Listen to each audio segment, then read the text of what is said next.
Assalamualaikum warahmatullahi wabarakatuh. Waalaikumsalam warahmatullahi Selamat wabarakatuh. pagi, selamat pagi. Ini manggilnya apa nih, Kak Diana, Kak Di, atau Diana aja? Panggilnya Diana aja kali ya, biar lebih nyaman gitu ya. Kita Oke kan oke seumuran nih. oke, Iya, fine. Diana aja kan, Diana. Apa kabar Diana? Baik, baik. Seperti biasa lagi ya adjustment lah ya, mungkin sama balik lagi kerja kan baru lulus kuliah kemarin. Jadi ya sekarang tapi so far so good sih, nggak ada masalah.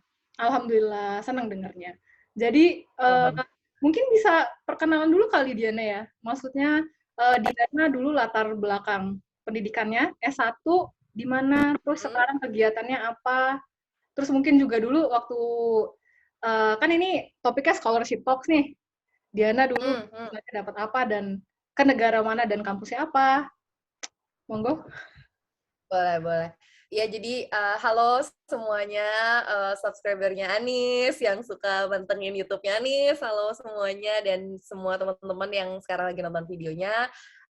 Salam kenal, perkenalkan nama aku Diana, Diana Octavia. Sekarang balik lagi kerja di sebuah perusahaan tech startup gitu, software as a service, B2B, namanya Mekari, jadi bisa dicek mekari.com gitu ya. Basically kita jual software yang emang empower UMKM lah ya di Indonesia.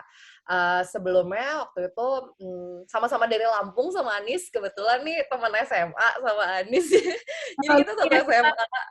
Iya, kita satu SMA terus kita melanglang buana gitu kan. Anis ke Jogja waktu S1 di UGM, aku ke Bandung, jadi aku di SBM, Sekolah Bisnis Manajemen ITB.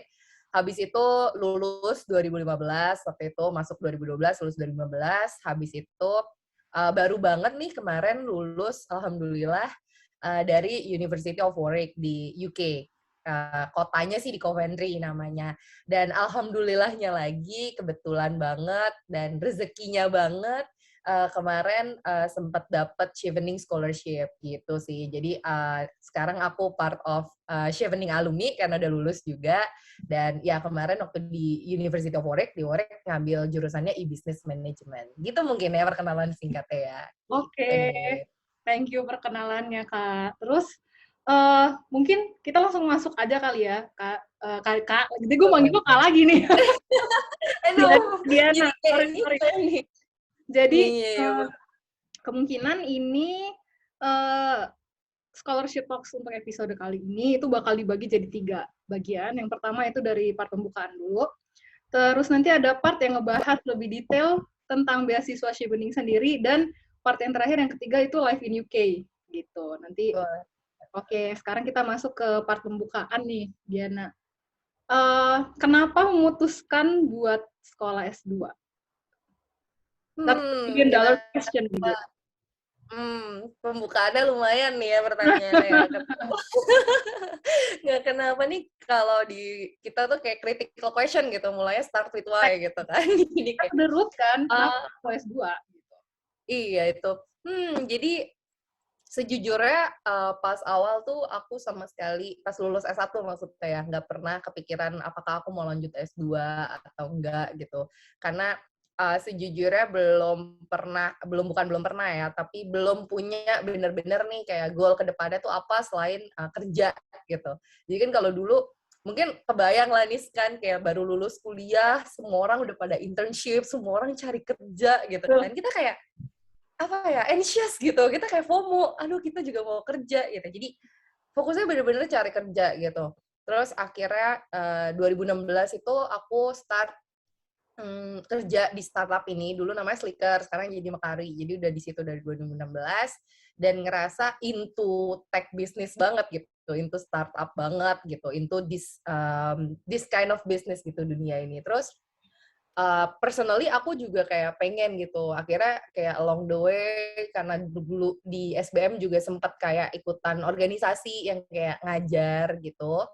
Jadi somehow kayak punya apa ya, tiba-tiba punya keinginan gitu. Kalau ke depannya tuh aku tuh pengen banget bisa ngajar, bisa menyalurkan apa yang aku punya ke generasi selanjutnya gitu bahasanya kan kayak ke teman-teman nantinya gitu. Tapi tujuannya tuh sangat spesifik gitu. Aku pengen ngajar di bidang yang aku tekunin sekarang di kerjaan gitu, kayak di startup itu sendiri. Jadi kayak aku mikir sempat tiba-tiba kepikiran kayak, oh mungkin ini tuh yang sebenarnya aku cari gitu. Aku pengen ngajar, aku pengen bener-bener bisa menyalurkan apa yang aku suka, menyalurkan apa yang aku tahu lewat mengajar ke teman-teman sekalian gitu. Jadi akhirnya karena ada tujuan itu, aku memutuskan untuk kayak oke gitu. Kita coba yuk untuk daftar S2 gitu di UK, dan pada saat itu Chevening udah mau buka. Kebetulan sahabat aku juga Chevening Scholar di tahun sebelumnya. Jadi aku dengar dari dia juga, dan aku memutuskan untuk kayak oke, kayaknya untuk aku beneran bisa mengajar tuh, knowledge yang aku punya di kerjaan aja tuh nggak cukup gitu. Aku beneran harus tahu dari sudut pandang lain, dari pengalaman lain, dari cara yang lain, biar aku bisa mumpuni gitu ke depannya dengan bekal yang aku punya gitu. Jadi ya udah pada akhirnya memutuskan untuk S2 dan mencoba untuk daftar Chevening pada saat itu, dengan tujuan harapannya insya Allah ke depannya bisa banget nih menyalurkan apa yang aku punya ke depannya untuk ngajar ke teman-teman selanjutnya, generasi selanjutnya gitu ceritanya. Panjang ya? Ya, Gitu sih. cukup panjang. Tapi mungkin dari ceritanya Diana mungkin bisa relate sama kawan-kawan yang lain juga yang mungkin kan kalau misalkan Mungkin. memang kalau kita baru lulus itu kan pasti bingung kan, aku mau kemana nih ya, kerja atau lanjut sekolah gitu. Dan jangan sampai kebanyakan kadang yang aku lihat trennya itu pengen S2 cuma karena oke, semua orang S2 jadi gue mau S2. Itu dia. Jangan sampai Jangan sampai gitu, kayak jangan sampai kayak gitu. Kalau ya. bisa memang ketika ditanya kenapa sih mau S2 gitu loh. Ada apa ya? Ada reasoning yang benar-benar kuat, ada argumen yang benar-benar kuat yang bisa jadi motivasi karena damn S2 itu it's not something kayak S1. S2 itu kan Anissa ngerasain masih. Iya. Iya banget. jelas S2 itu kan semi independen ya. Nggak seindependen PhD gitu. Jadi kalau misalkan S1 nih kita masih bisa misalkan dapat tugas nih, oke gue nggak ngerti, gue nanya deh sama kawan gitu. Tapi kalau S2 itu ini nggak tahu ya kalau di UK case-nya gimana, tapi mungkin agak-agak mirip. Kalau di Jepang itu kan kita research based banget, dan yang namanya research based itu pasti topiknya beda-beda dong. Dan ketika kamu kesulitan, bisa sih diskusi sama kawan, tapi ya itu tetap ada boundary-nya gitu. Karena gimana pun juga basis riset kita udah beda gitu. Jadi mau nggak mau ya kalau nggak kita cari tahu sendiri, akhirnya pusing sendiri, atau nanti ketemu sama pembimbing akademik, sama academic supervisor yang, well, terkadang agak nyelekit at some point gitu. Misalnya kita bilang, aku nggak tahu kalau di UK manggilnya apa, Prof? Kalau di Jepang kan kita manggilnya sensei. Manggil nama aja sih. Oh, Manggil nama aja sih, iya. Kayak gue di Jepang nih, sensei misalkan saya nggak ngerti ini gitu ya. I mean, not all the time, responnya itu bakal enak gitu. So, apa ya, mungkin secara mentalitas agak beda. And at that point, kalau kamu nggak kuat dengan independence yang, apa ya, ibaratnya kemandirian yang harus kamu jalani, itu bakalan terasa berat banget sih. So, that's why aku selalu encourage people ketika ada yang nanya, sama-sama beasiswa, terus kalau S2, pasti aku nanya dulu nih, kenapa mau S2? Iya, tapi sama Just sih. make sure mereka punya usaha untuk apa ya, at least mencari tahu ke dalam diri mereka sendiri bahwa oh aku pengen S2 tuh karena ini gitu, karena alasan ini gitu. Oke, lanjut mungkin ya Diana. Kan tadi katanya Diana kebetulan ada bukan Chevening, terus langsung daftar gitu. Waktu itu Diana ada nggak sih ngecek-ngecek beasiswa lain juga yang ke UK selain Chevening gitu loh? Dan kenapa akhirnya Diana pilih itu? Atau mungkin beasiswa yang nggak ke UK lah ya. Kan biasanya banyak tuh bukaan tuh. Kenapa akhirnya memilih UK? Kenapa akhirnya apa ya, fix ngambil Chevening, dan yang penting nih, why Warwick University out of all universities in UK? Oke. Mungkin dimulai kenapa Chevening ya. Jadi sejujurnya aku tahu Chevening itu belum lama. Jadi kebetulan karena teman aku part of Chevening Scholar sebelum aku mulai cari tahu. Oh ternyata ada nih Chevening gitu kan. Dan aku cari tahu dan aku baca-baca tentang Chevening, dan kalau boleh jujur aku kayak wow gitu sih dengan Chevening itu sendiri gitu. Maksudnya kalau kita ngelihat tuh alumni connection-nya, networks-nya, terus kayak apa ya, Chevening punya brand sendiri tuh luar biasa banget gitu ya. Yang mana kayak aku sendiri awalnya kayak ya just try gitu, kita coba aja gitu, karena kalau boleh jujur itu pengalaman pertama kali aku juga untuk apply scholarship gitu ke depan, keluar dan segala macamnya. Jadi kayak aku banyak nanya sama temen aku, sahabat aku yang emang part of Chevening Scholar juga, sama temen-temen aku yang mungkin dapat beasiswa lain juga. Jadi at at the first time kayak wah apa ya, nggak percaya diri tuh ada gitu, kayak oh emang beneran ya nih aku bisa dapet gitu kan. Cuman kayak ya udah deh kita coba aja gitu. Dan kebetulan jadi Chevening itu tuh banyak partner-partner university kan, banyak partner-partner university yang ternyata jurusan yang aku mau business management. Jadi karena aku emang goal aku kan aku pengen ngajar spesifik, aku pengen di startup and tech business gitu. Jadi aku sampai mikir kayak, oke, gue nggak akan mau ngambil fakultas lain selain e-business gitu. Karena ini tuh yang bisa memperkuat apa yang gue punya dan bisa ngebantu gitu loh, ngebantu diri aku sendiri gitu ke depannya buat bener-bener memberikan impact yang nyata gitu tentang apa yang aku tahu gitu ke teman-teman selanjutnya gitu sekalian lah kan. Jadi ternyata aku Google tuh not Google, di dalam website Chevening itu ada kayak kita bisa cari fakultas sama university-nya. Nah ternyata salah satu university yang punya fakultas e-business management itu juga partneran sama Warwick ternyata, dan sama Chevening. Jadi Warwick itu punya jurusan e-business management dan teman aku mention, oh ternyata Warwick itu partner sama Chevening gitu.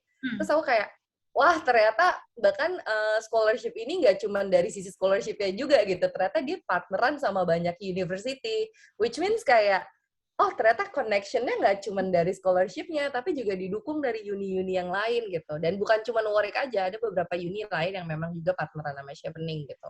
Akhirnya kayak, ya udah nih ada connection-nya gitu kan ya, antara scholarship-nya sama uni-nya sama fakultinya juga gitu. Jadi akhirnya ya udah deh kita coba untuk apply Chevening pada saat itu. Itu sih salah satu alasan utamanya. Nah yang kedua, coba daftar dan cari tahu beasiswa lain apa enggak? Iya, waktu itu sempat baca-baca dan cari tahu juga tentang LPDP lah ya, kan kalau di Indonesia banyak banget lah mungkin gitu kan LPDP sebuah beasiswa yang luar biasa banget lah dari pemerintahan Indonesia juga. Jadi sempat juga baca-baca tentang LPDP.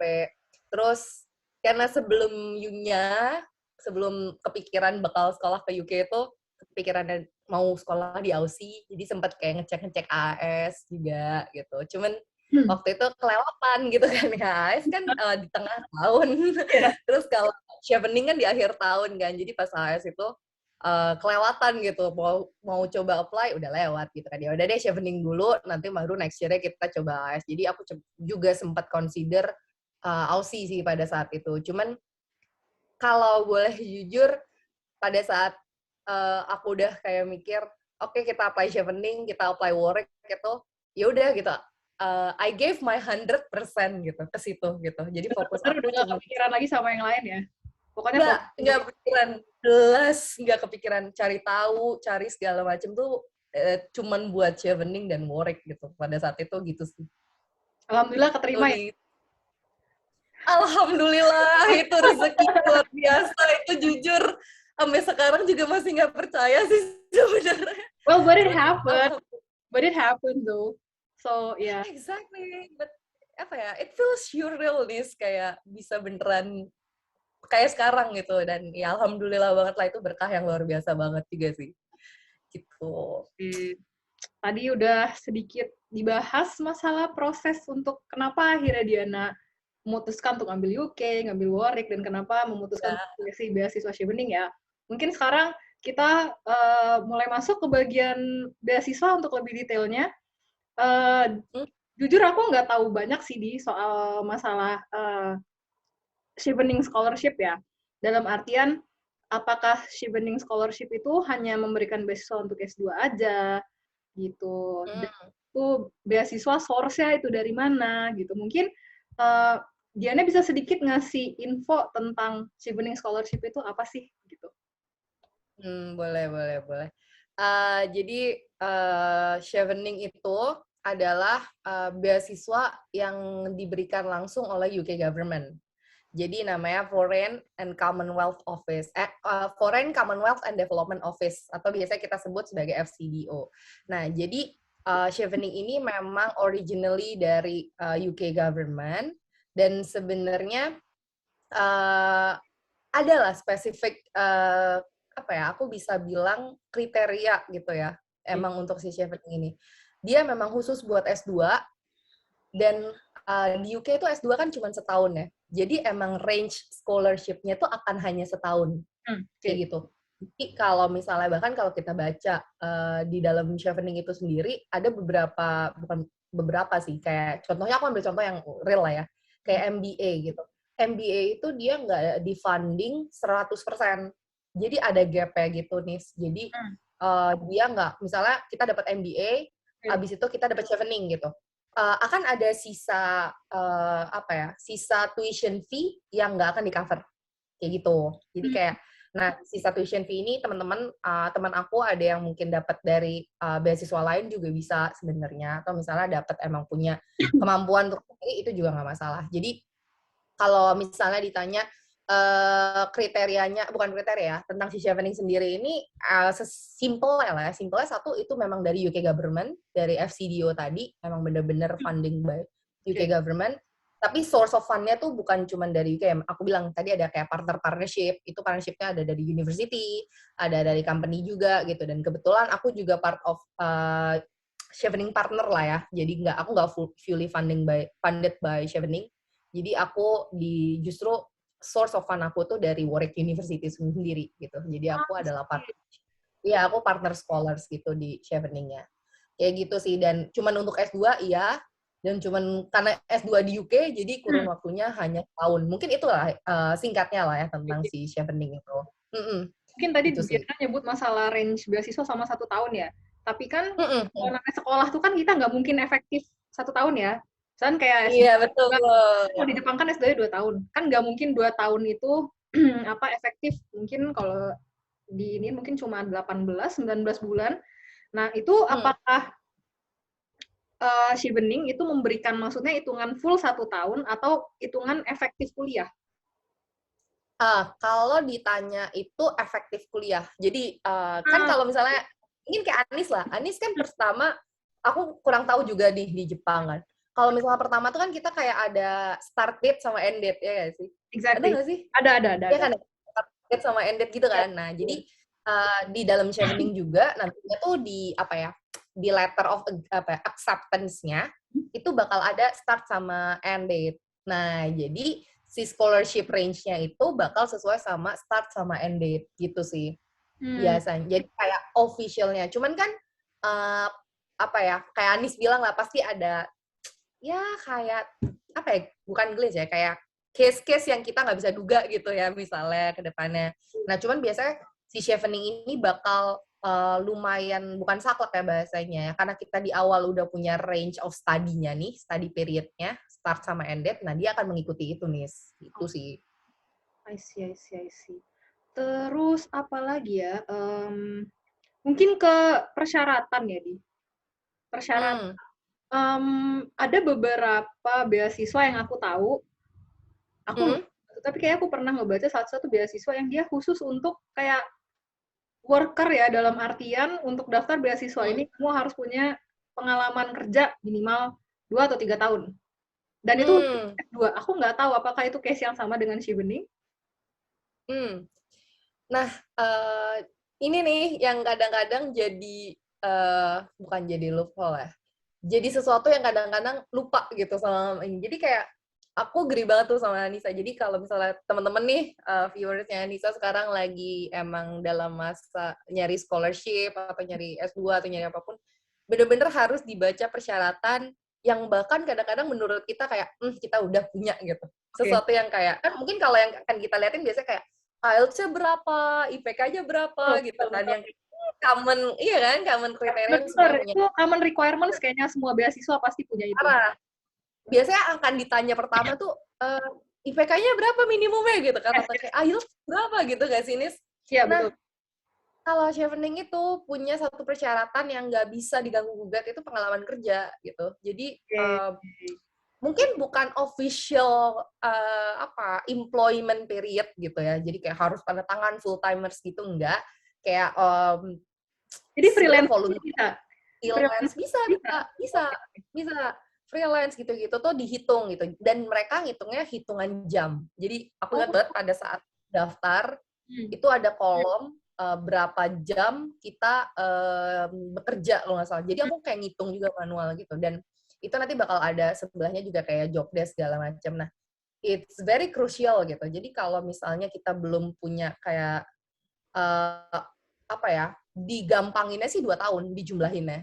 Nanti tapi kalau di mereka tuh hitungannya dalam jam deh kalau aku nggak salah di formnya. Dan Berapa jam minimal untuk itu? berarti itu sekitar 2.800-an ya. Pokoknya in total tuh 2 tahunan nih. Dan itu wajib banget, dan nggak bisa, itu udah beneran kayak nggak Jadi bisa ganggu gugat diganggu. ya. Berarti kayaknya mungkin beasiswa waktu itu aku cek mungkin Chevening kali. Cuma aku lupa. Jadi kalau 2 tahun Jadi tuh Chevening aku pernah emang tuh baca. agak unik. Exactly, waktu itu aku lagi proses cari beasiswa juga sebelum akhirnya dapat Max, kan aku juga sempat coba-coba, bukan coba-coba ya. Of course pasti ngelis lah ya, namanya kayaknya semua pejuang beasiswa kayaknya prosesnya bakal sama. Yang pertama bakal ngelis nih, apa aja nih beasiswa yang mungkin bisa kita daftarin gitu kan. Waktu itu sempat juga sih kepikiran kayaknya ke UK ya. Sebenarnya nggak UK in spesifik, tapi lebih ke Europe ya. Dan aku ketemu, saya kan salah satu beasiswa yang di Europe pun juga besar gitu ya, maksud aku. Iya, iya. Ada pengalaman kerja nih. Berarti itu Chevening kayaknya deh waktu itu. Aku rada Iya deh. bisa jadi. Iya. Sih. Iya, betul. Itu persyaratan yang nggak bisa diganggu-gugat ya. Sekarang mungkin, dan itu adalah salah satu, aku bilang, trademark of Chevening scholarship requirement ya. Harus ada Iya, bener. pengalaman kerja. Dan dalam hitung jam, Iya. yang mungkin kalau hitung dalam tahunan sekitar 2 tahunan. Nah, 2 tahunan. untuk common requirements-nya nih, Di, yang itu tadi ya kan tetap ada nih, ada IPK. Ada nggak persyaratan IPK? Minimal berapa? IELTS-nya minimal berapa? Terus, atau apalagi lah mungkin proposal penelitian dan lain sebagainya, esai. Oke, nah kalau buat Chevening nih Anis ya, mungkin kayak beda deh, kan Anis tadi bilang kalau di Jepang tuh research based banget nih, bener-bener parah. Mungkin makanya kayak research proposal butuh nggak sih? Aku jadi nanya dulu nih. Yeah. Research proposal kalau butuh ya? Banget untuk Jepang. Aku nggak pernah ada ceritanya mahasiswa masuk tanpa research proposal. Atau misalkan, aku nggak tahu ya untuk, jadi kan gini, kalau aku kan pribadi, aku beasiswanya Max ya, atau Mombuka Gakusho, itu juga beasiswa pemerintah dari Jepang. Itu ada yang via-nya itu ada yang U2U atau University to University, terus ada G2G, itu government to government, itu jalurnya beda. Biasanya kalau U2U itu ya kamu langsung daftar ke universitas gitu loh. Tapi kalau G2G itu biasanya kamu harus daftar ke kedutaan. Jadi kamu kalau di Indonesia harus daftar via KBRI Tokyo di Indonesia. Kebetulan aku lewat jalur U2U, jadi aku langsung daftar ke kampus gitu. Nah, ternyata setelah sampai sana, aku juga ketemu beberapa international students yang dapat beasiswa yang sama aku, tapi mereka harus lewat proses namanya, statusnya itu bukan full degree student, tapi Kenkyusei. Kenkyusei itu atau research student. Gitu. Jadi, mereka ibaratnya kayak jatuhnya magang di lab. Jadi, iya, jatuhnya jadi statusnya kayak magang di lab selama setengah tahun. Dilihat nih nanti di lab, performance-nya gimana, oke atau enggak, baru nanti mereka bisa ikut ujian masuk sekolah pasca sarjananya gitu. Nah, itu lewat program namanya Kenkyusei. Jadi kalau di Jepang itu aku nggak tahu, tapi selama ini aku nggak pernah dengar ada istilah sekolah yang non degree. Jadi benar karena heavily research based lah memang kalau Jepang. Jadi aku selama ini nggak pernah dengar, atau mungkin viewers aku ada info tambahan, mungkin bisa tambah di kolom komentar, tapi aku selama ini, dan iya benar, dan di kawan-kawan PPI sendiri, kita semua lewat proses yang sama. Kita harus masukin dulu namanya research proposal gitu. Dan memang kegiatan penelitian di Jepang itu dimulai dari awal masuk gitu loh. Cuma memang nanti apa ya, jamnya mungkin ya bisa dibilang, atau fokusnya. Karena kalau aku kasusnya S2 ya, S2 kan course-nya masih banyak tuh. Jadi setahun terakhir itu nyelesain ibaratnya kredit wajib yang harus diselesain. Setahun terakhir itu baru benar-benar fokus di riset. Tapi bukan berarti di tahun pertama kamu gak riset. Jadi tahun pertama tuh kamu udah riset gitu. Cuma mungkin porsinya memang masih 50% kelas, 50% riset. Tapi kalau udah di tahun terakhir tuh udah 100% kamu riset. Gitu. Tadi kita sampai mana ya? Jadi cerita aku deh ini. Oh, riset proposal. Aku juga pengen tahu gitu kan. Mungkin sama kayak teman-teman kan jadi sekalian ya kita nih ya. Iya. Nah, kalau di Chevening kayak mungkin aku kasih pengalaman aku sendiri ya. Jadi kalau di Chevening tuh common requirement-nya sama kayak IELTS 6,5 dengan minimumnya 5,5. Habis itu tadi aku bilang pengalaman kerja 2 tahun lah ya kalau dijumlahin. Habis itu IPK sebenarnya kayak nggak bener-bener ditulis berapa gitu ya. Cuman kalau misalnya kita tarik nih minimum IPK tuh 3 lah ya biasanya. Habis itu apalagi ya, sejujurnya kalau dapat chevening nih misalnya sekarang di awal itu kita nggak harus punya LOE dulu. Mau conditional maupun unconditional tuh kita nggak harus punya. Tapi yang lumayan apa ya, menurut aku lumayan crucial adalah dari awal tuh kita harus sudah tahu kita mau masuk ke uni mana. Jadi kita dikasih 3 pilihan university dan ada triknya lah, katanya tuh ini triknya juga, ataupun kayak sebenarnya ditulis sih sama Chevening sendiri gitu, ini requirement-nya. Kamu tuh bisa pilih satu university, 3 fakultas. Jadi misalnya aku milih di Warwick, aku bisa ambil 3 fakultas, atau satu fakultas, 3 university. Oke. Jadi menarik, baru dengar ini. Jadi sebenarnya kalau misalnya kita tarik nih, kira-kira kenapa sih gitu kan kayak gitu. Jadi itu bakal balik lagi ke requirement utama pada saat pendaftaran. Menurut aku ya, administrasi itu penting nomor 1. Itu beneran harus disiapin dan bener-bener harus dibaca requirement-nya karena bahasanya tuh gini, misalnya kita udah nyiapin semuanya tapi ternyata kita lost di satu administrative requirement, itu fatal aja sih, itu beneran nggak bisa gitu. Jadi kamu harus latihan juga nih administrative requirement yang aku bilang tadi, dan itu bisa dicari langsung di website Chevening. Common sih sebenarnya requirement-nya, kecuali yang tadi kerja ya, mungkin agak spesifik di situ. Nah, key requirement, bukan key requirement, ya bener lah, aku bisa bilang key requirement dari awal daftar itu adalah SI. Jadi Chevening itu SI-nya tuh punya 4 bagian. Jadi yang pertama ada leadership and influence, yang kedua ada tentang networking, yang ketiga ada tentang studying in the UK, sama yang keempat ada career plan. Nah, SI ini masing-masingnya, waktu aku ya harusnya sih sama. Maksimum tuh cuma 500 kata. Maksimum cuma 500 kata, dan ini disubmit pada saat kita pendaftaran. Jadi pada saat daftar itu udah langsung submit essay gitu. Nah, nanti ini yang akan nge-define apakah kita lolos interview atau enggak. Jadi pada awal-awal itu sebenarnya pada saat submit essay, requirement lain ada apa enggak nih? Misalnya ada dong reference letter gitu-gitu. Terus pada akhirnya emang kita butuh LOE, kita butuh IELTS juga. Bahkan IELTS itu nggak penting di awal gitu. Bukan nggak penting ya, tapi tidak diperlukan di awal. Bisa enggak. Serius? Bisa. IELTS itu bahkan bisa pada saat kita dapat Chevening nantinya gitu. Jadi yang aku pelajarin banget itu adalah kita harus tahu timeline per timeline, dan kita harus tahu per timeline itu requirement apa aja. Jadi kalau buat Chevening itu yang awal tuh bener-bener administratif, IELTS itu enggak ya, administratif tuh enggak termasuk IELTS, LOE, reference letter itu enggak, ada deadline-nya masing-masing. Tapi yang penting kayak tadi, kayak pengalaman kerja itu ditulis satu-satu, yang kedua SI. 4 SI itu harus selesai di awal, dan ini yang bakal nge-define apakah kita lolos ke tahap selanjutnya, which is interview atau enggak. Itu sih nih sebenarnya. Dan itu pendek ya, dia cuma 500 kata ya? Pendek banget. Kalau misalnya satu esai 500 kata tuh susah tuh. Itu susah sih. Susah banget. Di situ justru malah semakin pendek, itu lebih susah loh. Karena kamu harus membuat tentang padat, jelas.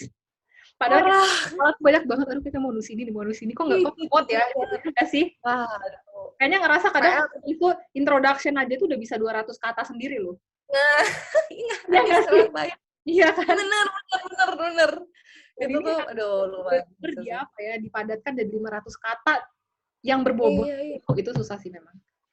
Oke, Bener. mungkin lanjut di oke, itu kan tadi udah masuk ke esai ya. Of course lah kamu nulisnya kan harus written in English lah. Ya kan? Oke. Nah, waktu Diana mau daftar, if you were to equate your English ability with the overall band score of IELTS, where were you waktu kamu mau daftar? Jadi ya ada ceritanya. Oke. Jadi ada cerita ya nih. Jadi aku tuh belum pernah tes IELTS. Jadi Same case.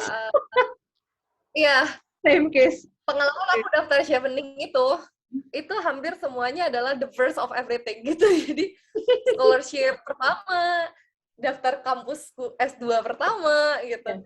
IELTS pun pertama. Jadi aku waktu itu gagal IELTS ya. Jujur aku tes dan gagal gitu. Untuk Chevening, requirement Chevening aku dapat nih misalnya. Aku waktu itu dapat 6,5, on average 5 gitu. 5,5 apa kalau nggak salah. Ada salah satu yang 5,5. Jadi untuk Chevening sebenarnya bisa, tapi ini tuh gagal buat uni gitu. Jadi aku sempat down kayak Jadi gimana beda ya? Requirement pandemi. IELTS antara Chevening dan uni bisa beda? Beda, bisa beda, So, beda viewers, bisa sama. kalian harus make sure bahwa kalian memenuhi 2 persyaratan itu. Betul. Jadi kalau Anis tanya, apa ya, where I was lah ya, kalau misalnya aku di waktu itu, aku bisa bilang Inggris aku nggak sebagus itu gitu, nggak even I'm not confident gitu loh about my English ability at the time gitu kan, dan kayak ketika lu coba tes dan lu gagal gitu, itu kan makin ada yang ngebuat kayak down ketika orang-orang bisa one hit langsung gitu kan, jadi kayak BTW itu Betul. Diana gagalnya itu waktu yang first trial itu apa maksudnya kayak yang apa sih ibaratnya tuh aku bilangnya kayak tes yang pre IELTS gitu loh, atau emang yang udah IELTS beneran yang waktu Diana? Yang udah IELTS beneran, itu IELTS That's a lot of beneran. money. That's a lot of money. Itu mahal. I know, right? I mean like I did study a lot sejujurnya. But one thing that I miss waktu itu adalah aku jujur ya, ini teman-teman jangan sampai kayak aku lah ya. Aku terlalu fokus sama hal yang aku takutin. Jadi kayak I studied a lot on reading part. Okay. I studied a lot on the reading part. Terus I set my own expectation at the writing part. Kayak, writing tuh biasanya kayak gini gitu. Okay. Also for the listening one, untuk listening tuh kayak ngerasanya oke gitu. Kayaknya insya Allah lah nanti bisa gitu. Tapi aku kayak belajar IELTS intensif, aku lupa 2 minggu sampai sebulan, itu bener-bener I can say it was 80% on the reading part. 80% aku beneran nge-reading doang. And you know what? Dari yang aku tadi omongin, aku skip apa? Speaking part. Aduh. Jadi, aku bener-bener nyari tahu tentang speaking tuh H-1 aku tes. Oh my God. Dan itu kayak, kayaknya, ya mungkin aku rasa aku akan bisa gitu kan. Kepedean gitu pada saat itu. Menurut aku kepedean. Dan pada saat tes speaking, itu ditanya sebuah pertanyaan yang di luar nalar gitu. Jadi aku belajar apa kayak, mungkin mereka akan ngomong tentang bisnis, creativity, ekonomi, sesuatu yang menurut aku kayak mungkin aku bisa ngejawabnya dengan bisa gitu aku baca. Dan ternyata mereka nanyanya hal simple. Hal simple tuh apa? Kamu sering nggak sih kebangun tengah malam gitu? Terus efeknya apa? Kamu orangnya suka bangun pagi nggak? Efeknya apa? And you know what? I'm not a morning person. Jadi kayak panik. Yeah, ada experience panik. That too. Serious. Parah, panik. Jadi itu jujur, Diana nyesel nggak? Nyesel banget. Karena sangkain kalau speaking itu bisa kayak yang ngobrol biasa kayak gitu dan nggak bisa panik, dan ternyata panik. Jadi teman-teman sekalian, Diana mohon banget IELTS itu bener kata Anis, it costs a lot of money. Dan jangan fokus kayak aku cuma satu part doang. Jujur, jangan fokus di satu part doang, kayak aku bener-bener harus belajar semuanya. Even you feel that you were confident on one part, but you still have to study it gitu. Itu harus bener-bener diliatin. So probably for IELTS, I would say that you have to try to study comprehensively, not only on one section. Itu bisa. Juga actually kalau aku mungkin agak beda ya, mungkin sedikit addition ya buat kawan-kawan viewers. Kalau aku waktu itu untuk segi persiapan IELTS, I would say that I was too overconfident at first. Oh really? Exactly, with my English at that time ya. But one thing that I forgot that the test that I would try was IELTS, which was something that I've never done before. I've never even seen how it looks like. Formnya kayak apa aku nggak tahu. Karena I was very used to TOEFL. So I think I have done several types of TOEFL, kan ada yang TOEFL like, and then TOEFL at that time itu masih yang paper based test. Tapi aku memang belum pernah tes yang IBT. So for me, IELTS it was like an alien to me. But I think for IELTS, I think I was still a little bit fortunate than Diana, karena Diana langsung ngambil yang real test ya. Kalau aku nggak jadi sebelum aku waktu itu udah daftar untuk IELTS, maksudnya untuk yang tes IELTS beneran. Terus sebelum itu tuh kebetulan aku kan kebetulan ngambil tesnya bareng sama kawan-kawan satu angkatan. Nah ada satu orang yang ngasih tau, ini ada ini nih apa kayak trial gitu loh, trial untuk IELTS gitu. Well okay, there's no harm, so let's try gitu kan. Karena aku nggak pernah ngerasain simulasinya seperti apa, dan itu aku belajar sendiri aku belajar IELTS itu less than 1 month. Mungkin aku bakal ngasih link buku yang aku pakai ya. Ini aku nggak di endorse atau gimana, ini benar-benar pure aku mau sharing aja. Aku dulu belajar pakai buku Barons. Aku pakai buku keluaran Barons. Itu IELTS, aku belajar itu, dan again, sama sih at first untuk yang trial itu, aku punya masalah sama speaking ternyata. Tapi serius? Bohong banget. No, beneran aku punya masalah sama speaking. Aku juga nggak nyangka karena aku lebih ke apa ya, I was not ready with how I should answer the questions gitu loh. Se-casual-casualnya pertanyaan di tes IELTS, tetap harus structured kan. Kamu tahu aku waktu SMA itu you know me lah ya. Aku kan I was part of the high school English club. Teman-teman Anis luar biasa bahasa Inggrisnya waktu SMA. Enggak. Nggak ada lah. No one will doubt you lah. No, tapi benar, at that time I was hit quite hard. I felt that I was slapped on my face. Really? Yes, because I felt badly in the speaking section and the writing section, which was, I thought that was my strongest points loh, Diana. Because ketika kamu, because I used to be a public speaker back in high school and junior high school ya. Kan ketika bikin speech aku nulis sendiri. Which required a lot of writing experience. So aku tuh beneran yang waktu trial aku fail malah di writing dan speaking. And I was shocked. Waktu writing itu aku nggak selesai bahkan waktu yang di trial itu. Aku bahkan nggak selesai. So yang harus, I think ada yang beda antara tes ujian dengan your fluency in language in daily life ya. Yang namanya tes, kalian harus ingat bahwa kalian tuh tetap perlu strategi. Betul. Strategi itu penting. I miss that one. Jujur. Ya, aku juga miss itu. Strategi itu penting, mulai dari strategi gimana kalian mengeluarkan pikiran kalian. In writing section, my failure was I had a lot of ideas that I didn't even know how to write them down because they were too much. Padahal waktu pendek nih. Iya kan, dan bahkan kamu nulis pun kayaknya di IELTS ada aku lupa deh, ada ini nggak sih batasan kata-katanya juga kan, scan kata gitu. Ada kan ya? Ada, dan itu kayaknya kalau nggak salah lebih dari satu pertanyaan deh writing tuh. Exactly. Jadi intinya tes itu bukan cuma masalah language ability, fluency kamu. Misal nih, bisa aja loh orang yang udah jago, ya orang udah jago tiba-tiba dia fail di bagian yang dia sebenarnya itu kuat gitu ya, itu bisa. Karena namanya ujian itu nggak cuma kemampuan tapi juga strategi. Back to that. Jadi buat teman-teman viewers jangan lupa untuk IELTS itu strategi itu penting. Mungkin nanti aku nggak tahu, mungkin probably aku bakalan ngebagiin info tentang mungkin khusus ya spesifik buat IELTS gitu nanti. Tapi mungkin bakal separate video karena bakal kepanjangan nanti nggak selesai. Panjang banget itu. Betul. Itu panjang banget dan alhamdulillahnya sih untungnya untuk aku karena aku sempat ikut trial dan itu fail dan I didn't even care to get my results, you know. Kawan-kawanku pada nih saya ambil soal enggak nih males, gue bilang kenapa? Udah pasti fail, gue yakin gue fail. Jadi gue nggak tahu skor gue berapa pada saat itu.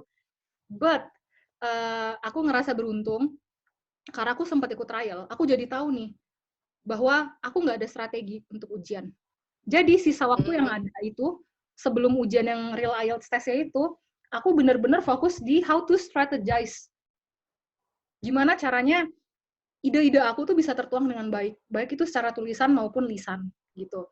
Alhamdulillah sih, at one shot aku lolos di yang di real testnya. Jadi aku nggak trial udah kayak udah deh. Nah mungkin juga ini masukan untuk kawan-kawan viewers yang mau ikut tes IELTS, mungkin karena IELTS mahal cuy, aku tahu. IELTS mahal banget. Nah, kalau seandainya kalian bisa menemukan trial test gitu, mending ikutan deh gitu. Dan dari sana kalian review kalian di mana gitu dan try to strengthen that part gitu. Bukan berarti kalian mengesampingkan yang lain tuh tadi ya yang kayak Diana udah bilang gitu. Jangan terlalu fokus on your weakness juga gitu. Try to enhance your weakness and try to improve your own strength. Betul, Gitu. agree So, sih. yeah, do both simultaneously I would say. Ya nggak sih, Di? Oke, that's all. Kita ngebahas IELTS panjang juga ya ternyata. Nggak apa-apa. Ya, ternyata kita punya pengalaman yang mirip gitu. Mirip, kurang lebih sama. And I think semua orang yang I think most scholarship grantees mungkin ngalamin hal yang sama. Pernah, or at least pernah ngalamin itu. At least one, probably. I'm not sure, but I think so. So, itu bahasa Inggris ya. Sekarang untuk masalah durasi persiapan berkas kan banyak tuh. Kira-kira Diana waktu itu berapa lama sih dari karena kan kalau Chevening jatuhnya kamu daftar langsung submit ya? Iya. Nah, Diana itu perlu berapa lama waktu sampai Diana bisa submit semua berkas? Persiapan itu berapa lama kira-kira? Yeah, I can say it was quite a journey back then. Karena in total the preparation was about, I could say, 8 to 10 months overall. Ya, lumayan panjang. Dari awal tuh I decided kayak, oke, let's try gitu. Chevening gitu kan. Sampai akhirnya beneran dapet dan lega itu 8-10 bulan. Jadi, it was quite a journey. Istrinya sendiri 2 bulan. Aku ngerjain essay 2 bulan kan waktu itu sambil kerja. Jadi kayak back and forth lah, kerja, essay, revisi, terus kayak baca-baca segala macam 2 bulan sendiri. Habis itu IELTS yang tadi aku bilang, IELTS itu sebulan. And I failed. Jadi kayak nyebelin, ada kesel ya. Terus nyiapin reference. Jadi udah selesai essay, daftar, habis itu daftar kampus, habis itu nyiapin reference dari bos, dari uni, itu juga butuh beberapa waktu. Habis itu nunggu interview, alhamdulillahnya waktu itu dapat pengumuman interview. Kalau nggak salah waktu itu pengumumannya Februari apa ya. Terus interviewnya kayak Maret gitu, jadi ada waktu 1 bulan. Interview preparation lagi, ulang lagi semuanya, baca-baca lagi. Habis itu habis interview nunggu sampai pengumuman, tidak berhenti, tetap mencari tentang urusan kampus, karena waktu itu dari conditional ke unconditional, butuh proses lagi, jadi nungguin lagi, tes lagi, segala macam, sampai akhirnya dapat dan berangkat itu 8-10 bulan. Lumayan panjang. Itu kayaknya emang general timeline anak pencari beasiswa, menurutku. Pasti. Aku juga sih, aku bahkan kayaknya 1 year deh, Oh iya, Ya, aku 8-10 bulan mungkin sih. mungkin Kalau aku bisa total. dibilang aku karena lebih ke apa ya? em, karena ke Jepang untuk beasiswa Max itu perlu research proposal. So, Itu sih can betul imagine juga. nih sih ya, itu kan lebih ke teknis ya. Ya. Kamu perlu Yeah. baca jurnal lagi, cari-cari referensi lagi gitu. Karena it's not something yang kamu bukan cuma cerita masa pengalaman, tapi ini lebih ke teknis. Kamu kesini tuh maunya tuh penelitiannya tuh apa gitu. So that's something yang menurut aku yang kalau di aku sih makan waktu paling lama. Dan waktu Max itu kalau nggak salah aku punya dua deh kayaknya dua jenis tulisan. Yang pertama itu kenapa aku ngambil sekolah ke Jepang, itu esai sendiri. Dan yang satunya yang lebih teknis, yaitu masalah itu tadi research proposal ya, proposal penelitian aku. Jadi itu dua esai yang beda. Itu kasus untuk Max. That's why kayaknya on my part it took about sebenarnya almost 12 months lah gitu. Kita nggak butuh research proposal untungnya ya. Jadi nggak ada research proposal. Terus apa lagi ya? Untuk mungkin ini agak sedikit sensitif. Diana bisa sebutin angka, bisa juga enggak. It's up to you. Uang dari Chevening cukup nggak? Karena UK kan biaya hidupnya mahal ya. Itu aja nih, the point. Ditanya cukup atau enggak? Cukup banget atau enggak? Lumayan. Mungkin aku nggak bisa nyebutin nominalnya lah ya, karena itu pun berubah-berubah setiap tahun. Tapi kalau ditanya cukup atau enggak, alhamdulillah cukup gitu kan. Dan waktu itu nggak tahu ya, apakah it was a blessing or not, kita lockdown 4 bulan guys. Jadi aku sempat ngerasain lockdown 4 bulan teman-teman, yang mana aku hanya bisa pergi hiburan ke grocery shopping gitu ya. Jadi grocery shopping adalah entertainment paling menarik pada saat itu. Aku sempat Dan cukup di Jepang aku oh iya ya? Iya kan ya? Ani sempat di Jepang kan? Aku di Yokohama dan kamu ingat ada case yang apa sih namanya kapal pesiar itu loh. Ingat banget, Kan di kotaku itu di kotaku. Oh iya, Di Yokohama. Itu di Yokohama. Ngaco. Dan aku ngelewatin apa namanya portnya itu hampir tiap hari gitu loh. So awal COVID tuh aku ngerasain banget, ibaratnya seluruh dunia itu belum ngerasain, kita udah ngerasain dan semua nih lockdown nggak kayak gitu. Jadi aku sempat ngerasain yang sebenarnya kalau Jepang itu nggak pernah yang dibilang literally lockdown ya karena setahu aku pemerintah Jepang tuh yang ada cuma ngasih emergency state dan itu memang batasi pergerakannya tapi nggak yang sampai lockdown. Dan benar kata Diana, hiburanku cuma aku ke belanja tiap minggu, itu udah hiburan banget.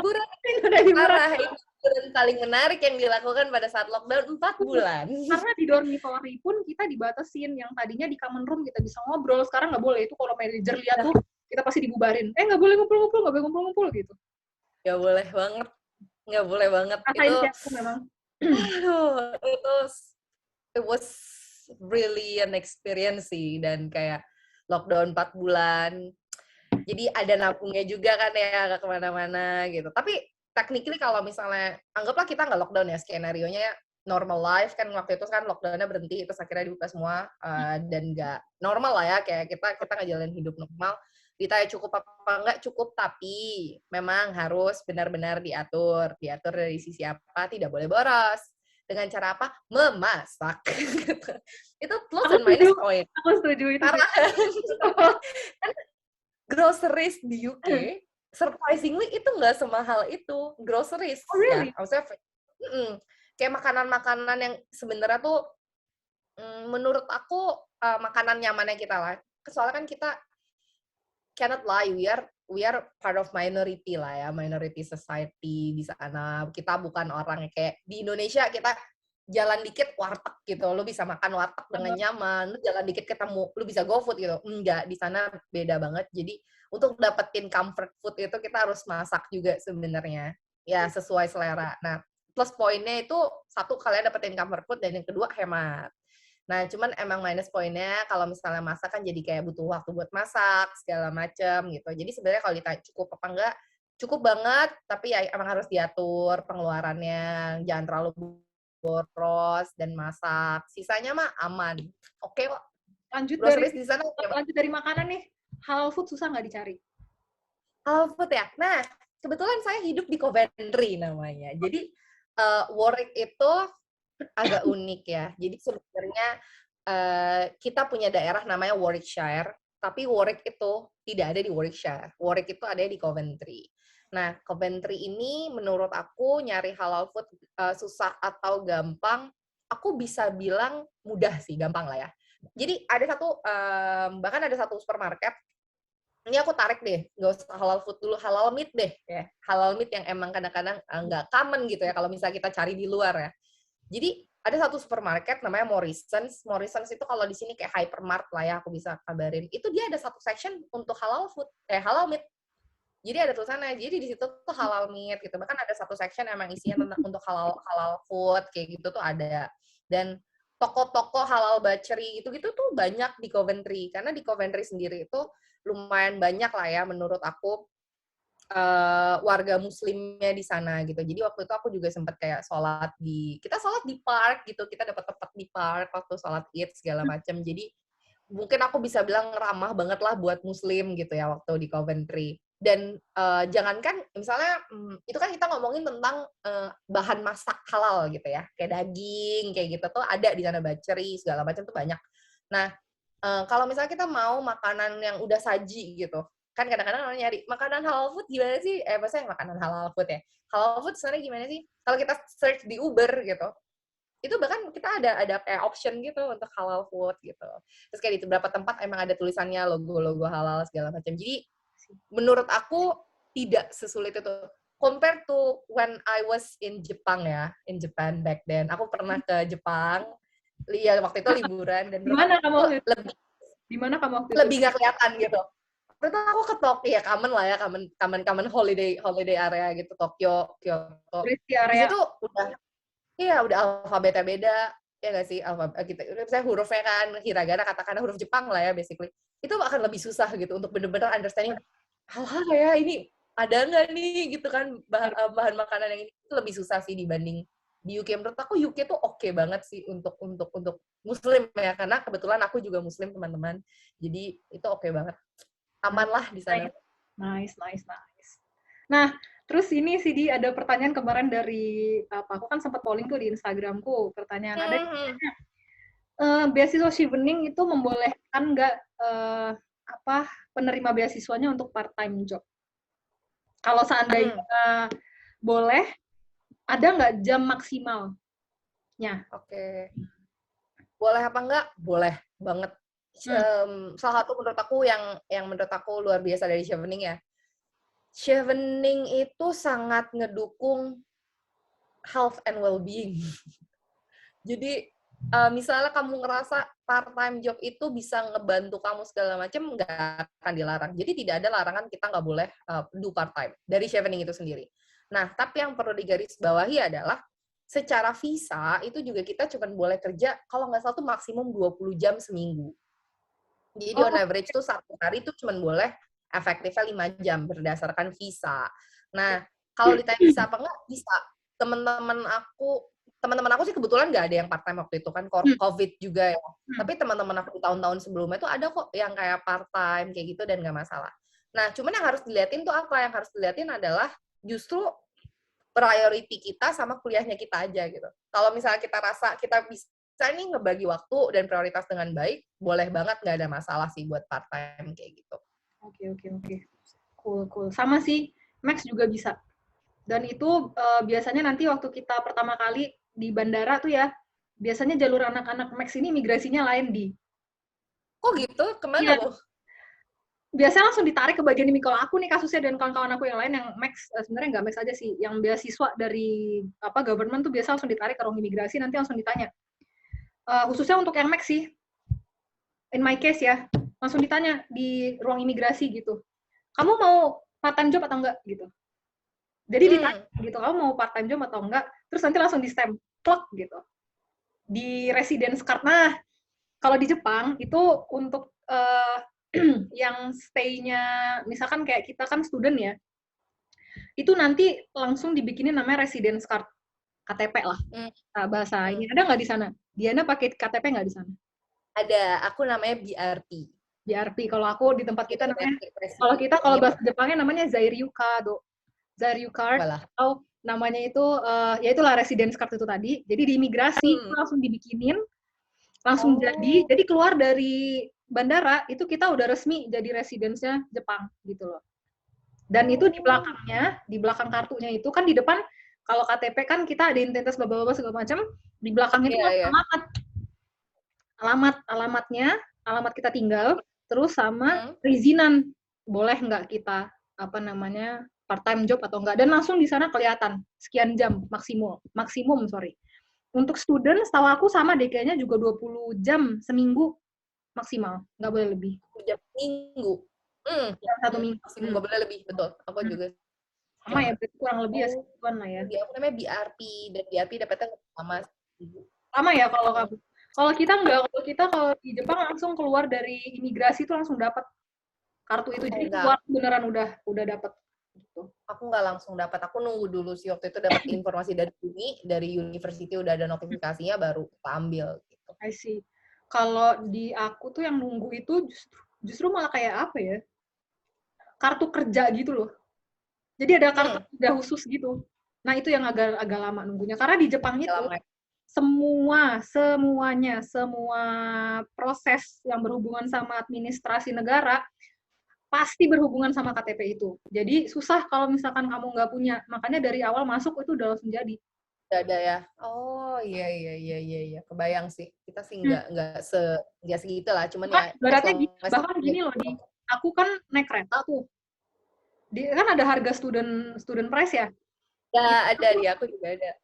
Itu aku waktu aku submit, jadi caranya aku submit ke dokumen ke kampus dulu, dibikinin surat, baru aku ke stasiun. Nah, untuk submit ke kampus itu pun aku udah harus punya yang namanya ya? Iya, kalau enggak aku nggak bisa. Jadi emang dari awal keluar itu kamu harus udah pegang, dan itu harus dibawa kemana-mana. Kalau di Jepang case-nya itu udah bener-bener penting banget ya? Iya, nggak bisa nggak segitunya sih. Aku lumayan paspor justru kalau aku biasanya pakai nomor Nah, kalau di Jepang justru yang dilihat itu kalau paspor tuh bisa aku bilang cuma di bandara deh kayaknya perlunya. Kalau kamu udah di Jepang, itu justru malah yang penting banget tuh visa. Yang mana visa itu bukan dialih gunakan ya. Kayak fungsi dari visa kan nempel di paspor. Nah, biar kamu nggak ribet nih bawa paspor kemana-mana, kalau di Jepang, fungsinya visa itu digantikan sama Zairyu Card itu. Tadi. Yes. Jadi itu udah visa. Itu sebagai visa. Gitu. Alien Card. Gitu. Iya. Oke. Ini kita masuk part terakhir nih di Live in UK. Sebenarnya tadi sebagian udah dapet lah ya masalah. Iya, udah ada singgung-singgungnya lah ya dikit lah ya. Ya, lanjut aja. Culture shock sih, pertanyaan yang very common question sih. Culture shock di UK ada nggak? Sejujurnya tidak. Kalau aku boleh jujur ya, aku nggak yang kayak culture shock gimana-gimana. Mungkin kalau ditanya shocknya lebih ke arah apa ya. Karena waktu itu untungnya aku datang lagi autumn kan waktu itu. Jadi nggak terlalu dingin, nggak terlalu panas. Jadi kayak tidak terlalu parah lah dari sisinya. Mungkin pas winter lumayan, karena kan jam 3, jam 4 udah gelap, terus misalnya pagi-paginya tuh gelap mulu gitu kan ya, lumayan terang itu kalau nggak salah aku jam 8, jam 9, jadi kan orang-orang sempat ada kayak, winter blues nggak gitu kan, nggak sampai kayak gitu sih, cuman lumayan ngerasa, aduh gelap mulu nih, karena kan personalnya aku lebih suka cahaya gitu ya, nggak suka gelap, jadi kayak lumayan ada lah di situ waktu shocknya, tapi di luar itu semua, kalau boleh jujur, tidak ada culture shock yang gimana-gimana, karena waktu datang kebetulan beberapa minggu kemudian lockdown juga gitu kan ya. Jadi nggak ada kayak yang kayak berlebihan gitu, enggak sih, so far so good. Dan paling dari makanan. Culture shock-nya lebih ke arah apa ya? Mungkin aku cerita dikit, bukan culture shock yang mungkin kayak teman-teman viewers bayangin lah ya, kayak culture shock kampanye kan orang-orang kayak, culture shock gitu-gitu. Enggak. Tapi yang benar-benar berasa, mungkin aku bisa bilang berasa banget adalah ketika aku di Indonesia, aku tuh part of the majority gitu. Jadi kayak di Indonesia aku Indonesia, alhamdulillahnya aku muslim gitu ya. Terus kayak kita berada di lingkungan yang sangat nyaman, nyari makanan gampang, ngomong gampang, kemana-mana gampang, ketemu orang juga gampang gitu ya. Sekarang pergi ke negara orang dan aku jadi minority di sana, di mana nggak segampang itu cari makanan. Mungkin aku tadi bilang nyari makanan halal gampang, mudah gitu. Cuman tidak semudah di Indonesia gitu. Terus kayak cara mereka menanggapi kita juga berbeda gitu. Ngelihat kita juga berbeda. Bahkan kadang ada yang nggak tahu Indonesia di mana. Terus kayak iya kan, kayak mereka taunya Tapi kalau Bali tahu nggak? Bali, ada Kalau lagi Bali tahu gitu-gitu nggak? kan. Jadi kayak yang membuat aku kadang ada, "Hey, Bali," gitu ya, tapi kadang Indonesia tuh yang mana gitu kan, ada aja gitu. Jadi yang menyebabkan tidak shock, cuman kayak sangat berbeda adalah itu perubahan dari yang tadinya majority jadi minority. Itu akan berasa sih dimanapun kalian berada. Cuman aku boleh jamin dikit ya. Cuman ada yang nguatin itu semua sih, teman-teman Indonesia di sana sih, teman-teman PPI, teman-teman aku, itu bener-bener comfort zone aku yang Mau ngebuat mau kayak shout out nggak ke teman PPI? PPI mau di parah, iya. PPI apa dong mas? Aku PPI soalnya. Aku pengurus soalnya. Oh iya, Aku sekretaris oh buat iya, aku juga PPI karena apa? pengurus. Hai teman-teman. Oh iya, Heeh. iya, fun fact ya, Nis. Hmm. Aku vice presiden, kayak keren juga ya bisa jadi vice presiden. Kamu di PPI mana? Waduh, PPI mana? di PPI Worik, jadi Worik punya Asik. PPI, jadi Kita PPI kita dari satu Worik apa itu buat sendiri. kawan-kawan PPI kita ya. Iya, loh. Jadi kayak apa ya? Mereka tuh home away from home lah buat aku. Jadi kayak orang yang bisa aku ceritain apapun, orang yang bisa nge-support aku through ups and downs gitu. Mereka yang nguatin. Jadi kayak aku pengen cerita dikit, teman aku pernah nanya waktu itu. Diana mau S2, kepikiran nggak mau temenannya gitu, mau mainnya sama anak-anak UK, anak-anak international students-nya, atau anak-anak Indo gitu. Jawaban aku pada saat itu aku bilang kayak, aku mau main sama anak-anak Indo sih sebenarnya, karena itu comfort zone aku lah, segala macem. Dan mungkin kalau masalah kampus, kita dapat knowledge dari international students, gak apa-apa. Tapi personally, aku prefer main sama anak-anak Indo. Dan kebukti gitu, pada saat aku di sana, aku sangat teramat nyaman sama teman-teman PPI aku, mereka yang nge-support aku pada saat lockdown, kita saling support satu sama lain, kita keluarga lah gitu ya di sana, dan ya, I'm so grateful to have them sih. Jadi teman-teman sekalian, kalau misalnya nanti alhamdulillah kalian bisa kuliah keluar juga, jauh lah dari Indonesia, jangan pernah berpikir kalau enggak lah, aku mau keluar negeri, aku mau cari temen internasional sebanyak-banyak ya. Percaya sama aku, sampai kapanpun teman-teman yang bareng-bareng dari Indonesia, itu yang bakal share the same stories, share the same problem, interest, issues, dan lain-lain yang ngebuat kalian tuh kayak rumah walaupun jauh dari rumah, gitu sih paling. Kayaknya tuh gini nggak sih, Sama kayak lah, kalau kayak kalau gitu. kita Iya sih? kalau kita lagi kumpul gitu ya, kayak kita bisa ngomong bahasa Indonesia aja itu adalah sebuah privilege nggak sih kak? Privilege banget itu. Language matters Gitu tuh. sih. Language matters. Kalian viewers jangan kira bahwa semua anak yang udah belajar ke luar negeri itu English fluency-nya itu udah yang dewa banget. Sometimes enggak. Jadi tetap akan ada keterbatasan ketika kalian mau curhat. Itu language barrier itu ngaruh banget loh. Jadi I would say penting untuk broaden your knowledge, not to just mingle with the Indonesian students. It's important for you to internationalize yourself karena itu salah satu privilege kamu keluar negeri kan itu ya. But Betul. dimanapun juga orang Indonesia itu buat aku keluarga. Aku bahkan Itu tuh itu yang paling penting. punya kawan baik sampai sekarang, dan bahkan kita curhat, maksudnya bener-bener deep talks ya. Iya. Gak sengajanya, coba Itu aku di department store, please deh. Oh serius? Serius, aku lagi beli make up nih ceritanya. Tiba-tiba ada mbak-mbak. Terus aku lagi sama kawan Indonesia, aku ngomong bahasa Indonesia. Terus tiba-tiba yang kawanku ini datang, tunggu datang. Mbak dari Indonesia, iya. Terus kita, tau nggak, dari sana kita langsung makan bareng, dan kita kadang main bareng dan cerita. Maksudnya, memang apa ya, I don't know. Kayak there's this kind of warmth that Indonesian people have yang gue nggak bisa jelasin itu sih until lu keluar dan lu jadi minority, dan ketika lo denger ada orang bahasa Indonesia gitu, saya, oh my god, I have a Oh my family. God. Nggak sih? Gitu nggak Eh, sih rasanya? tapi gue mau nambahin satu hal deh, yang emang menurut gue penting banget untuk kita punya ya. Yang tadi Anissa bilang juga sih. Uh, ini susah menurut aku, nggak semua orang bisa langsung kayak gini, tapi kita tuh benar-benar harus terbuka untuk segala opportunity dan segala knowledge yang ada ketika kita, terutama kalau kita lagi di luar gitu.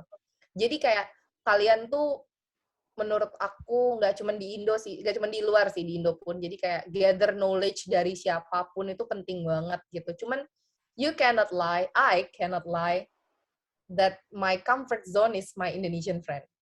Tapi teman-teman non Indonya ada nggak ada dong? Ya ada, teman-teman kampus non Indo. Aku jadi tahu, oh di China mereka bisnisnya kayak gini, di India kayak gini, di ini kayak gini. Tapi when you were down, orang-orang yang emang bener-bener bisa nge apa ya, buat kamu balik lagi comfortable tuh sometimes for me especially itu my Indonesian friends sih. Tapi again balik lagi preferensi orang mungkin beda-beda kali ya Nis ya. Tapi Ini bener kan lah, ini kita kan open mind. share yang kita yang personally ya. Kebetulan aku dan kamu, Bener, ada relate. relate-nya nih kita. Iya, iya. Benar gitu. So, Bener terus sih. ini sih lebih ke Hmm, pertanyaan selanjutnya, mungkin lebih ke metode pembelajaran. Ada nggak hmm, sesuatu yang bikin kaget yang waktu di ITB gue belajarnya kayak gini, terus di Warwick hmm. ternyata gue belajarnya kayak gini, ada nggak? Lumayan. Tadi Anissa sempat mention sih. Kita lumayan dilatih untuk menjadi independen gitu ya. Self learner. Jadi Mungkin itu karena ini uh, ada pengaruh ini nggak, S2 kali. stratanya? Iya. Ya, betul, betul. Itu ngaruh kalau menurut aku sih kayak mungkin aku nggak tahu kalau misalnya dia bachelor S1 kayak gimana ya. Cuman aku ngerasa banget S2 tuh kayak kita punya pertanyaan, kita punya kebingungan, kita sendiri yang menjawab pertanyaan dan kebingungan itu juga. Jadi sebenarnya terus tugasnya supervisor ngapain? Supervise. Mereka bukan bos yang akan kayak you're doing A, B, C, D, E, F, G. Oh, Enggak. Akan kayak nge-confront, akan melatih gimana caranya kita berpikir kritis, ya ilah, critical thinking bahasanya. Critical thinking yang pada akhirnya kita yang akan menemukan jawaban atas pertanyaan kita sendiri gitu. Terus berarti sebenarnya nggak oke dong gitu. Oh salah, justru mereka menurut aku oke banget.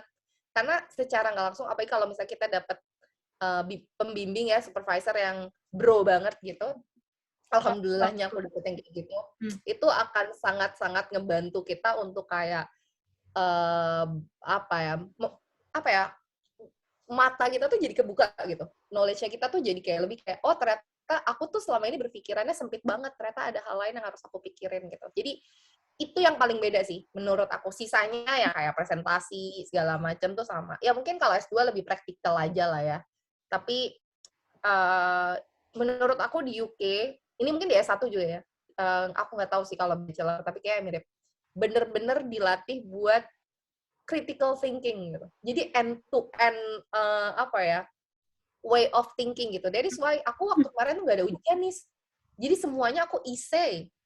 Post module assignment aku tuh essay yang kayak buat research proposal, buat proposal segala. Jadi supervisor kalau ditanya akan jawab, tapi tidak sepenuhnya menjawab gitu. Dia akan kayak ngebuat kita oke. sendiri yang ngejawab pertanyaan kita. Itu sih menurut aku. Kurang lebih, I would say kurang lebih sama sih dengan case aku juga.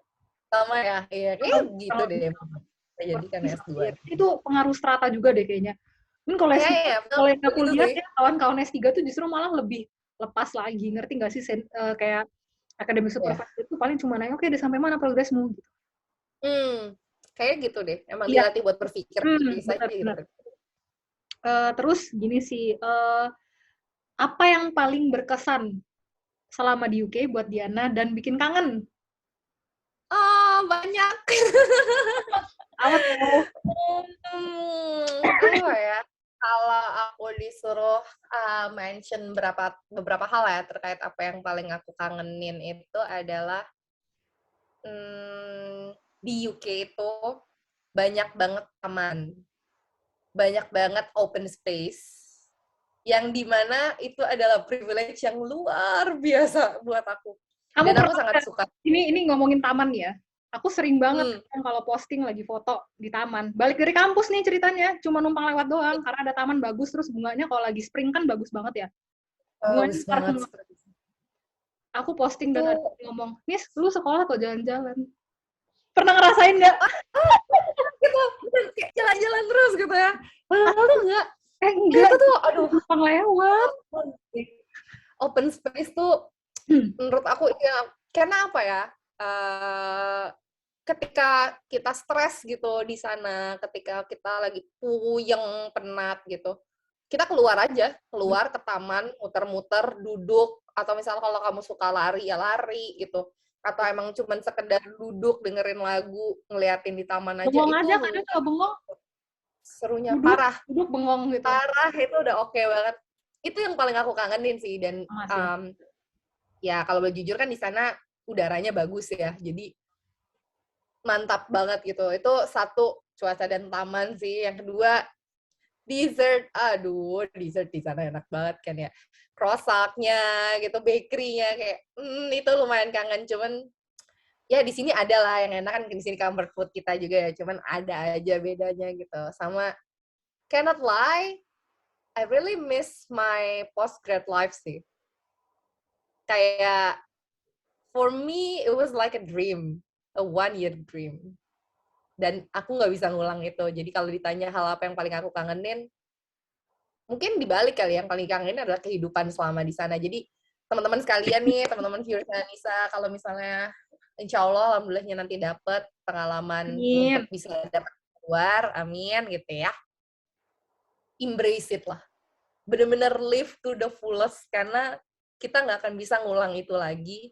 Ketika kita balik nih ke Indonesia sekarang, kamu akan jadi diri kamu lagi gitu. Kamu akan bukan mahasiswa lagi, bukan scholars, bukan minority lagi, bukan part of PPI lagi. Kamu akan kembali menjadi diri kamu yang bisa dibilang responsibility-nya akan berubah, the way you see things bisa jadi berubah gitu. Jadi itu sih hal-hal yang menurut aku sangat aku kangenin dan sangat berkesan ya selama aku setahun di UK gitu sih.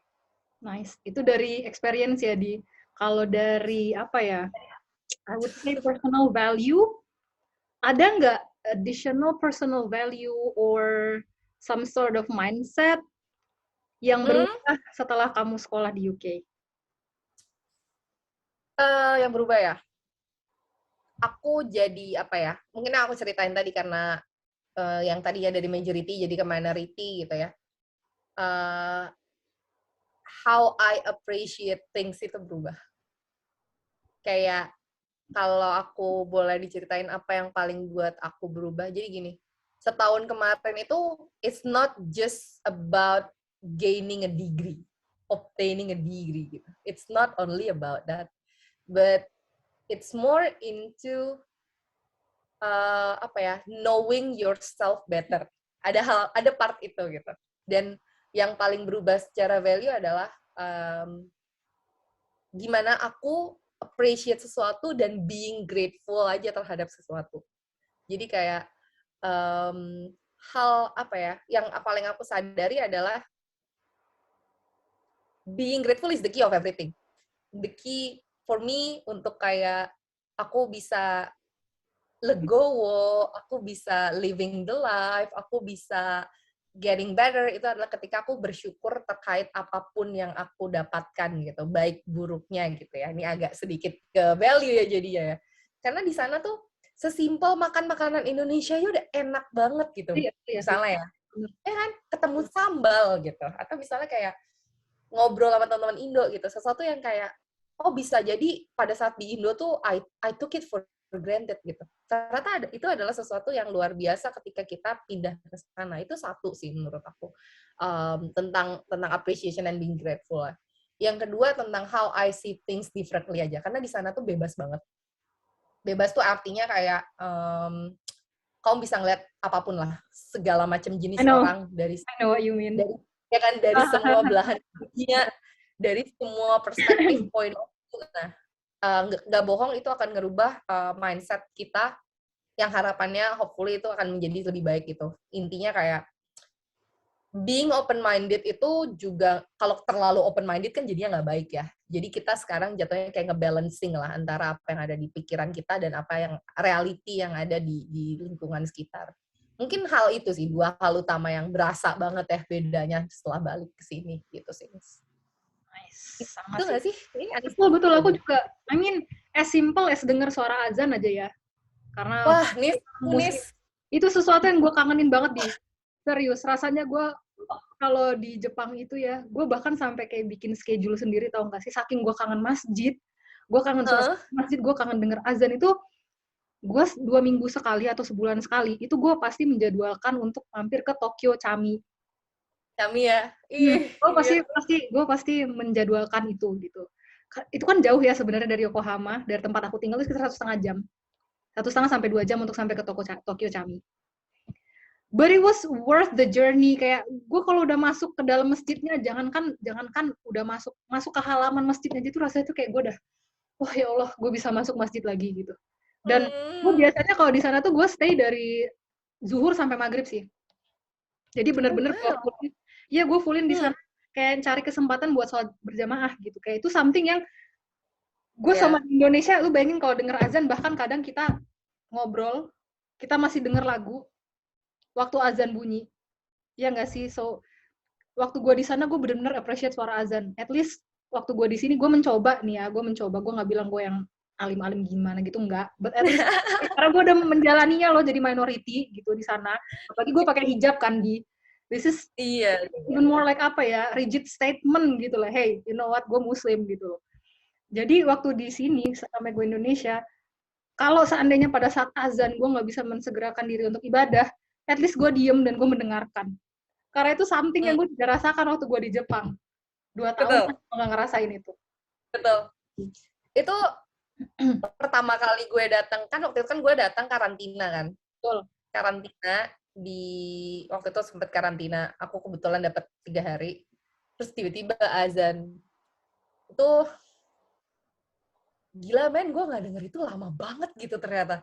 Dan itu yang persis lah yang kayak Anissa bilang, yang kayak aku bilang tadi, kayak alhamdulillahnya Coventry itu lumayan Muslim friendly kan, alhamdulillah. Jadi kayak aku dapat kesempatan waktu itu sempat sholat Id, Idul Fitri di lapangan gitu, di taman. Itu aja kayak wah gitu, buat aku kayak pengalaman nih aku sholat Id di luar, dan ternyata banyak loh warga-warga Muslim di sana. Cuman again lah teman-teman, bener-bener kayak akan ada beda yang luar biasa ketika emang kita sekarang di Indonesia jadi majority dan kita keluar dari majority. Hal kecil aja itu akan sangat-sangat beda gitu. Berasanya banget sih gitu.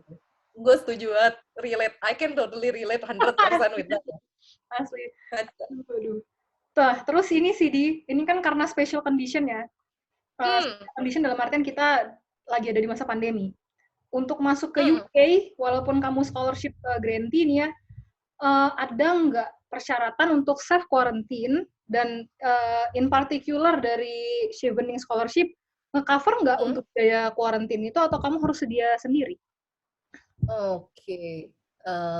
Mungkin aku cerita waktu itu sama beberapa hal yang aku tahu ya, karena kan kita sempat dapat update juga. Waktu aku kebetulan self quarantine-nya mandiri, jadi di Akom itu aku lupa deh kalau nggak salah berapa ya, hampir 2 minggu deh waktu awal-awal pandemi. Itu karena udah di rumah, jadi langsung di rumah, nggak ada di cover segala macem, karena aku kebetulan udah masuk Akom dan aku stay di Akom aja gitu. Akom tuh apa? Akom tuh apa? Accommodation. Apa ya? Kos-kosan lah. Kita nyebutnya juga kayak akom gitu. Jadi kayak disingkat gitu. Indo. Makan ya. Oke. Iya, Indo. Ngomongnya disingkat-singkat gitu kan. Jadi ya stay di rumah aja. Dan sebenarnya kalau misalnya bantuan ada atau enggak, PPI waktu itu bisa ngebantu juga, nge-provide kalau misalnya kita butuh grocery segala macam. Jadi PPI itu is very helpful. Nah, cuman ada yang berbeda ketika aku lupa deh. Ini tuh bulan apa?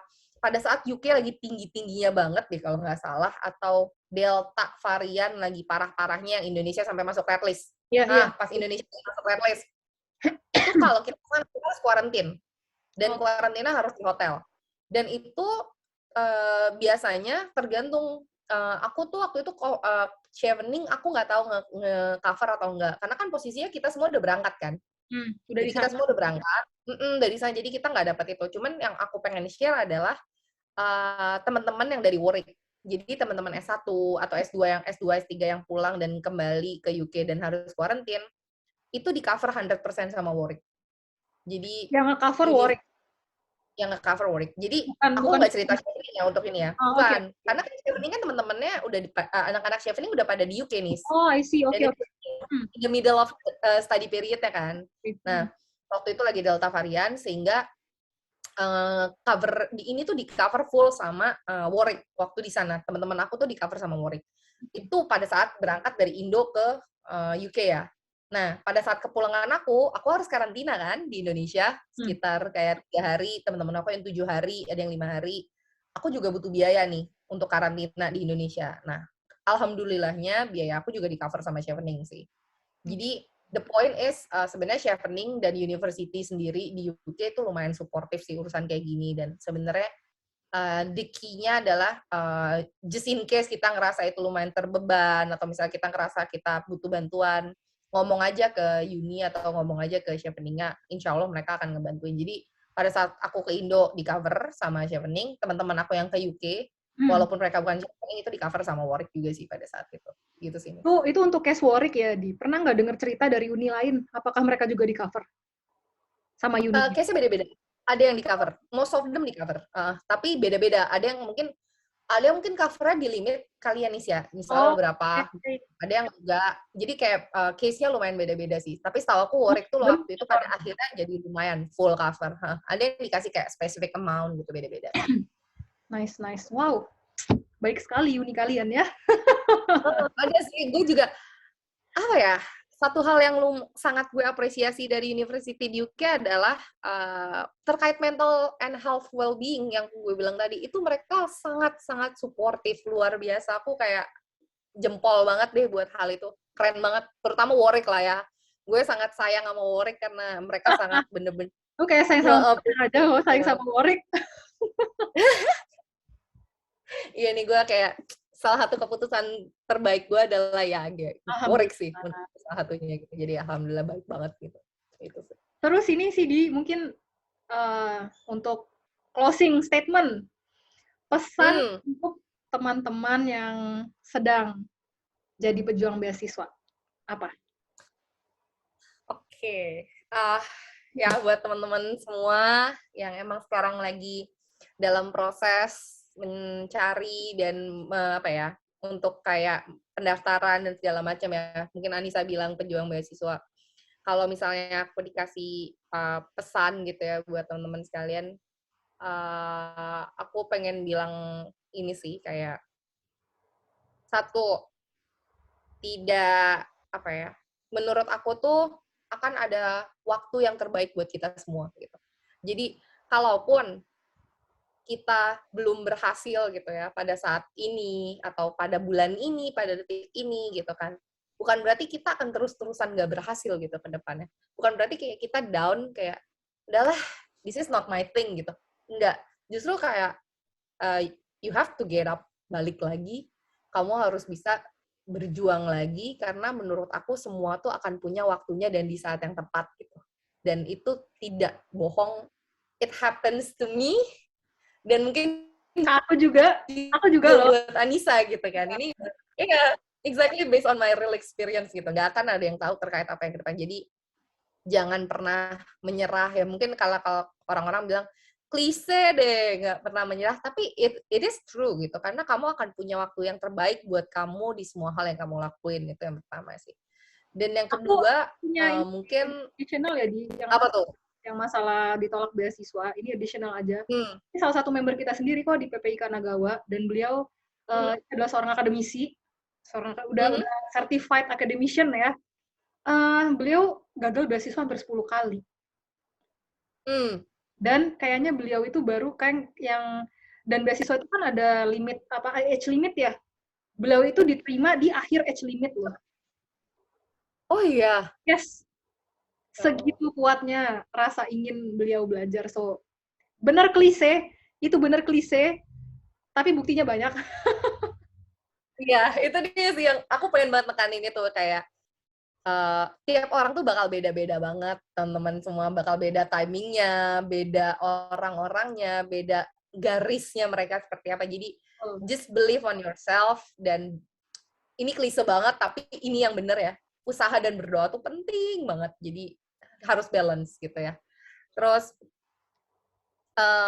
mungkin sekaligus pesan juga buat teman-teman sekalian, yang tadi lah, Anissa aja membuka sesi hari ini dengan why gitu ya, alasannya gitu. Jadi ketika emang kamu mau sesuatu, kamu harus bener-bener tahu kenapa kamu mau itu dan kenapa kamu mengejar itu. Karena bisa jadi this is the key of everything gitu, ke depannya kamu bisa kayak ketika kayak aku contoh misalnya ketika aku gagal atau ketika aku nggak berhasil atau ketika aku down, aku bakal balik lagi ke situ, balik lagi ke kenapa sebenarnya aku ada di sini, kenapa aku mau nih bener-bener ada di posisi yang aku sekarang. Nah itu yang ngebuat aku bisa bangkit dan aku bisa punya strength yang lebih lagi gitu.